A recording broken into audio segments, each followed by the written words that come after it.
Yes, the left is cheering for violence against billionaires and CEOs, or billionaire CEOs, however you want to say it. Yes, it is happening, and it's coming here north of the border. How does this impact Canada? Well, I'll let you know how it does impact Canada, but I will let you know what has led us to this point. Last week, we learned of what happened in New York City with the CEO of United Health being assassinated in the streets of New York City, and it has led to some very interesting perspectives on all sides of the political spectrum. You have conservatives who are more so kind of bewildered and don't really know what happened here and how it got here, and concerned that violence is being allowed in the streets now over political means. We are learning more about the killer and what his motives were, and learning that they were ideological. And so, of course, TikTok is doing its thing, and people are exposing themselves for who they really are. It's becoming more widely accepted to perpetuate violence on billionaire CEOs or anyone who's perceived to be a part of the 1% class. We have this joke that was made about, some situations that were happening with Chipotle down south of the border, and this is one of the videos that were made. This morning for Chipotle customers, the burrito chain announced Wednesday that it has raised prices by about 2%. The company says inflation is to blame. Key ingredients such as dairy, beef, and avocado. So you have this woman cackling over the fact of people asking who the CEO is because Chipotle is raising their prices by 2%, insinuating that harm should come to the CEO. And then you have activists or journalists like Taylor Lorenz, who I'd say is the American version of our Rachel Gilmore, saying that more of this should happen. She was retweeting a situation that was happening with Blue Cross and how they were not going to be covering anesthesia. And it said, Blue Cross, Blue Shield in Connecticut, New York, and Missouri has declared it will no longer pay for anesthesia for the full length of some surgeries. If the procedure goes over a certain time, anesthesia will not be covered for the duration. I'm sure that's supposed to say if. And Taylor Lorenz said, and people wonder why we want executives dead. And then, the morning after the United Health situation happened, you see this, and she says, I woke up to this being spammed in my group chats. Not denouncing it, but saying this is happening, where it's an image of a star saying CEO down. This and so many more posts from Taylor Lorenz who's actively advocating for the death of a certain class and says, oh, I'm just reporting on it. It's like, okay. You are actively encouraging it at this point. As it says here, people have very justified hatred towards insurance company CEOs because these executives are responsible for an unfathomable amount of death and suffering. As someone against death and suffering, I think it's good to call this out the broken system and the people in power who enable it. Not saying she's for what happened, but also not saying she's against it. And again, coupled that with the other posts, what is she getting at here? Well, how does this impact us here in Canada, Josh? Well, I'm going to let you know right now.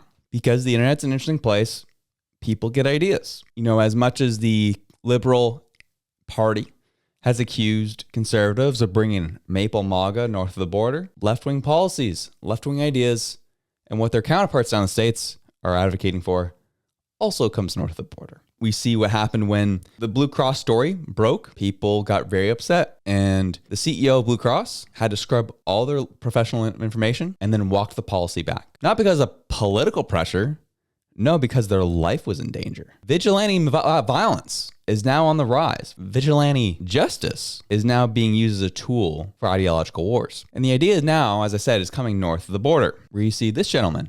Are you feeling nervous? Are you having fun? There are videos like this and more, all pointed at Galen Weston.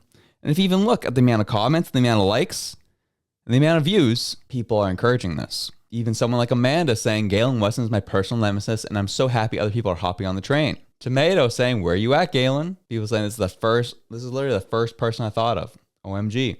And again, I'm not saying I'm for the prices that we're seeing at grocery stores across the country. Actually, I've been very vocal of how this should not really be the case. I think our Liberal government has enabled this behavior. I think they've made it a hotbed for CEOs to take advantage of the situation. They've given away free money. They've implemented poor policy like carbon taxes. There is price gouging happening, and the government has given them cover to be able to do it. CEOs here, they're implementing carbon taxes. Well, that gives us an opportunity to start raising our prices. In some cases, it is legitimate to raise prices in this economy because, yes, inflation has been insane, but they've also added to it by increasing a little bit more than they needed to. And it's okay. Yes, you can both sides of the situation. I've talked to distributors. I've talked to people who put things in stores at some of these big chains. And yes, They've told me themselves, like, yeah, they are 100%. They're the places that charge the most. But we have to work with them because some of the major stores in the country, and they give us distribution. It's just the reality. People are reasonably upset. But now vigilante violence is on the rise. Not a word from our media, not a word from our politicians. In fact, our politicians indirectly encourage it. Are you saying that Jagmeet is advocating for violence? No, but he's posting propaganda that gets the people going. Like this. Conservatives chirping, they prove that bootlickers are billionaires. Saying that conservatives are billionaire bootlickers. It's been a new thing from Jagmeet lately. Posting things like this on the NDP Twitter page. Pierre Poilievre and the Conservatives voted against the GST holiday for Canadians, but happily voted to cut corporate taxes, which cost Canadians $60 billion. And then they put Pierre's face next to Galen Weston's face. And they really try to make Galen Weston the face of billionaire greed, as they've actively been trying to do, saying they're going to fight the man. They're going to fight Galen Weston. Pierre Poilievre voted against the GST break for Canadians, but is protecting Galen Weston with a 7% tax cut. And we'll take the numbers at face value if they're true. Likely not, because we know the NDP can't count and look at discernible data. But we'll look at the face of it. $60 billion.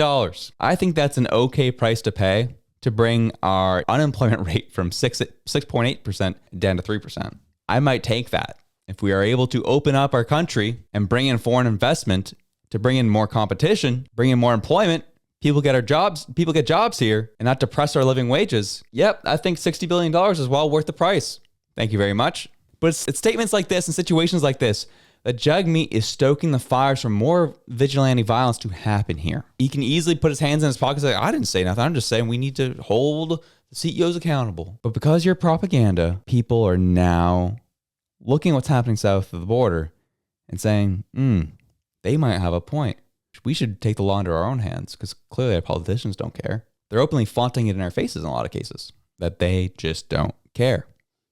And they'll continue with doing what they're doing because they're getting big money and we're just sitting here having to watch it as they hold our democracy hostage. That's what's happening. And so people are desperate.